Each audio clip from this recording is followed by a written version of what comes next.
Olá, salve, salve! Estamos chegando com mais uma edição do podcast A Mesa Redonda do GE. Comigo, André Rizek, com Paulo Vinícius Coelho e hoje com Carlos Eduardo Lino. Achei curioso como 10 entre 10 rubro-negros viam, com quem eu conversei pelo menos, viam a obrigação do Flamengo de não só ganhar, mas dominar o time titular do Fluminense.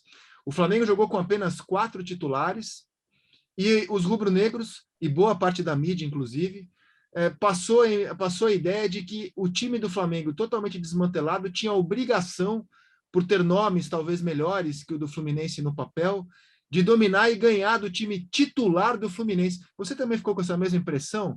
Que o Flamengo entrou em campo com esta, na minha visão, falsa obrigação, Lino? Eu não acho falsa essa obrigação, Rizek. Eu acho que o Flamengo, com o elenco que tem, o Flamengo com a projeção de conquistas que ele mesmo faz e com o nível de responsabilidade que ele adquiriu por méritos. Isso aí não é demérito. O Flamengo construiu esse favoritismo. O Flamengo hoje, tirando Atlético e Palmeiras, ele é favorito contra qualquer outro adversário no cenário brasileiro. Então, o Flamengo tem o dever, por estilo de jogo também, de se impor. Então, era um cenário, na sexta-feira, absolutamente previsível. O Flamengo vai ter mais a bola? Vai. O Flamengo vai controlar o jogo? Vai. O Flamengo vai ter que montar uma estratégia para derrubar o excelente time do Fluminense, que assim o faça. Não fez, Rizek. Não fez porque o Renato, na coletiva, de novo, pós-jogo, confessa o que é o dia a dia do Flamengo quando se pergunta para ele por que ele não muda taticamente o time. Podia jogar sem um centroavante. O Vitor Gabriel talvez não esteja à altura nesse momento, né, de ser o centroavante do Flamengo. Você pode buscar alternativas dentro do elenco, você pode mudar a estratégia em função do adversário. Não, ele na coletiva já avisou. O Flamengo tem um padrão de jogo. Os jogadores vão mudar, a nossa ideia de jogo é a mesma, porque a gente treina assim e a gente vive assim. O Flamengo vive em torno do umbigo, Rizek.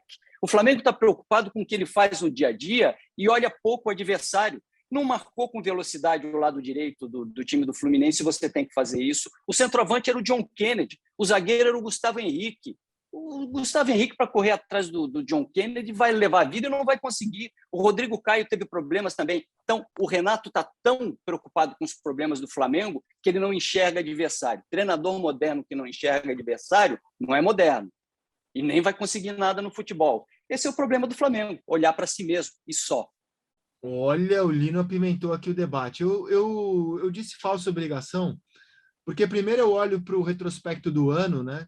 O Fluminense, antes desse jogo, ele tinha derrotado o Flamengo nas 2 partidas de Campeonato Brasileiro realizadas em 2021, uma válida pelo Brasileiro do ano passado, em janeiro, outra no primeiro turno desse ano.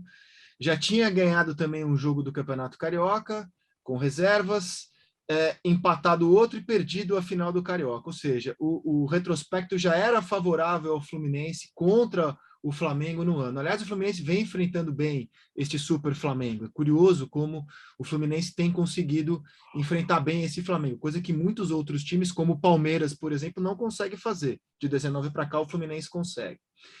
E vejo o time do Fluminense entrosado, apesar dos desfalques do Nino e do Fred, porque a gente fala dos desfalques do Flamengo, o Fluminense também entrou em campo sem o seu melhor zagueiro e sem a sua referência, que é o Fred, né?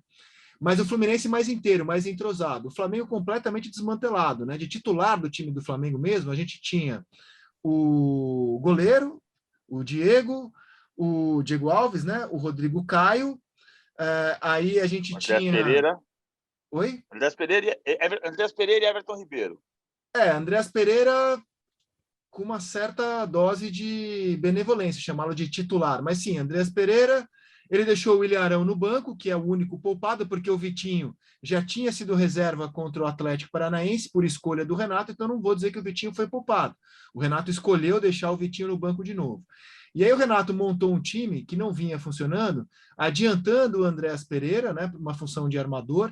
Dessa forma, ele perde um excelente segundo volante para os nossos padrões e não ganha um armador competente, né? Mas ele insistiu nessa formação. O Everton Ribeiro, nessa ausência do Arrascaeta, muito tímido, o treinador não conseguiu, e o próprio Everton Ribeiro, fazer o Everton trabalhar mais nessa ausência do Arrascaeta, assumir mais a responsabilidade no meio campo do Flamengo, e eu vi um Fluminense mais inteiro, cara. Por isso que eu achei estranho as pessoas encararem o jogo como um tropeço do Flamengo. Eu vi um jogo 50-50 e o Fluminense soube aproveitar muito bem as debilidades do Flamengo, as deficiências do Flamengo no sábado, PVC. E você, como vê a Eu questão? concordo com você. E eu acho que uma coisa que está fazendo mal para o Flamengo é esse esquecimento de que tem rival. Eu acho que o Renato não presta atenção nos rivais. Não acho que ele não monte o time prestando atenção em... Mas o Flamengo torcida, o Flamengo instituição, nós, imprensa, estamos tratando sempre como a derrota do Flamengo, esquecendo que o Fluminense ganhou o jogo. Como o Atlético Paranaense empatou o jogo semana passada. Como o Flamengo teve problemas para enfrentar o Cuiabá, porque o Cuiabá, mesmo com uma dificuldade de transição enorme, teve mérito no bloqueio. Sempre tem dois times. O Fluminense venceu o Flamengo no domingo, no sábado à noite. O Fluminense venceu porque conseguiu fazer uma estratégia, mesmo com 35% de posse de bola, mesmo com menos finalizações. Aí, o Fluminense, que Roteiro tem parecido com todas as outras vitórias do ano, PVC. Exato, e até uma questão que está acontecendo muito com os técnicos, a gente debateu isso no Seleção na sexta-feira, o que acontece com o Renato hoje não é exclusivo do Renato, nem do Silvinho, isso teve manifesto na torcida do Palmeiras pedindo contagem regressiva para o Abel Ferreira, a torcida do Fluminense há 2 meses, 3 meses, estava indignada com o Roger Machado, porque o Roger Machado fazia um time que se fechava, mas se fechando, o Fluminense ganha do Flamengo 4 dos 6 Fla-Flus do ano.